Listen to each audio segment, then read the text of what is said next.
কেন্দ্রীয় শ্রমিক সংগঠনগুলির ডাকে দেশ জুড়ে সাধারণ ধর্মঘটে শহরের রাস্তায় দেখা গেল অন্য ছবি। গণপরিবহন তো বটেই, রাস্তায় মানুষও নামলেন অনেক কম। শহরের দুই প্রধান রেল স্টেশন শিয়ালদা ও হাওড়াতেও অন্যান্য দিনের তুলনায় যাত্রীর আনাগোনা ছিল হাতে গোনা। সকাল থেকে শিয়ালদা স্টেশন থেকে যাত্রীদের গন্তব্যে পৌঁছতে সরকারি বাস রাখা হয়েছিল স্টেশন চত্বরে। যে সরকারি বাস এই শিয়ালদহ স্টেশন থেকে হাওড়াগামী যে সরকারি বাস রয়েছে, সে সরকারি বাসের চালক তিনি কিন্তু মাথায় হেলমেট পরে রয়েছেন, যাতে রাস্তায় কোনো রকম অপ্রীতিকর ঘটনা না ঘটে তা থেকে বাঁচবার জন্যই কিন্তু চালকদের এ ধরনের সুরক্ষা কবচ দেওয়া হয়েছে। কিন্তু যাত্রী সেভাবে নেই। কিন্তু সেই বাসে যাত্রী হচ্ছে না বলে জানালেন বাস চালক। রাস্তায় প্যাসেঞ্জার আছে, অল্প আছে। সাধারণত লকডাউনের পরে যে পরিমাণ প্যাসেঞ্জার পান, আজকের দিনে কি সেই পাচ্ছেন নাকি অনেকটা কম? অনেক কম, অনেক কম। একই পরিস্থিতি শিয়ালদা স্টেশন সংলগ্ন ট্যাক্সি স্ট্যান্ডেও। যাত্রীর প্রতীক্ষায় অপেক্ষারত ট্যাক্সি চালকরা। শিয়ালদহ স্টেশন সংলগ্ন ট্যাক্সি স্ট্যান্ডে যথাযথ পরিমাণে কিন্তু ট্যাক্সি রয়েছে, কিন্তু যেমনটা চালকরা বলছেন যাত্রীর সংখ্যা কিন্তু সেভাবে দেখা নেই।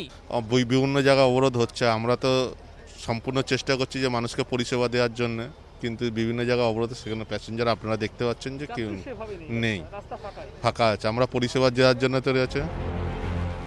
তবে শিয়ালদা স্টেশনে ট্রেনে করে যাত্রীরা এসেছেন, পৌঁছেছেন নিজের নিজের গন্তব্যে।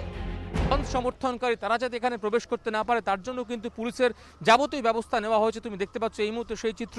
রেল পুলিশ যেমন রয়েছে, একই সঙ্গে রাজ্য পুলিশ তারা কিন্তু এখানে রয়েছে। আসতে মাঝে মাঝে ট্রেন অবরোধ হচ্ছে, বিরাটিতে হয়েছে, নিউ ব্যারাকপুরে হয়েছে।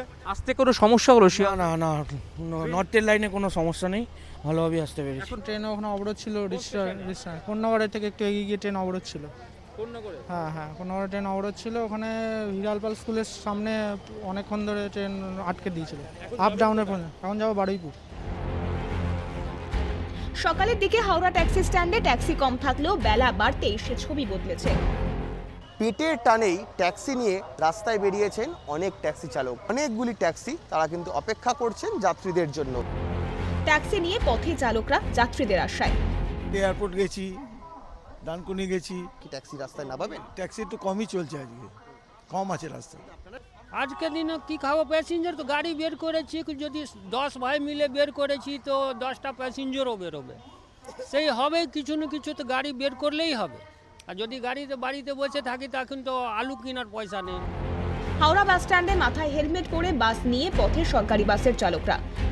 যে সমস্ত সরকারি বাস রাস্তায় চলছে তাদের প্রত্যেক ড্রাইভারকে সরকারের তরফ থেকে হেলমেট দেওয়া হয়েছে, যাতে কোনোভাবেই যদি তারা আক্রমণের মুখে পড়েন ধর্মঘটীদের, সেক্ষেত্রে তাদের কিছুটা বাড়তি নিরাপত্তার বন্দোবস্ত করা যায়। হেলমেট দিয়েছে তো ডিপার্টমেন্ট, জানি না কি কারণে, আমি জানি না, দিয়েছে পড়ছি।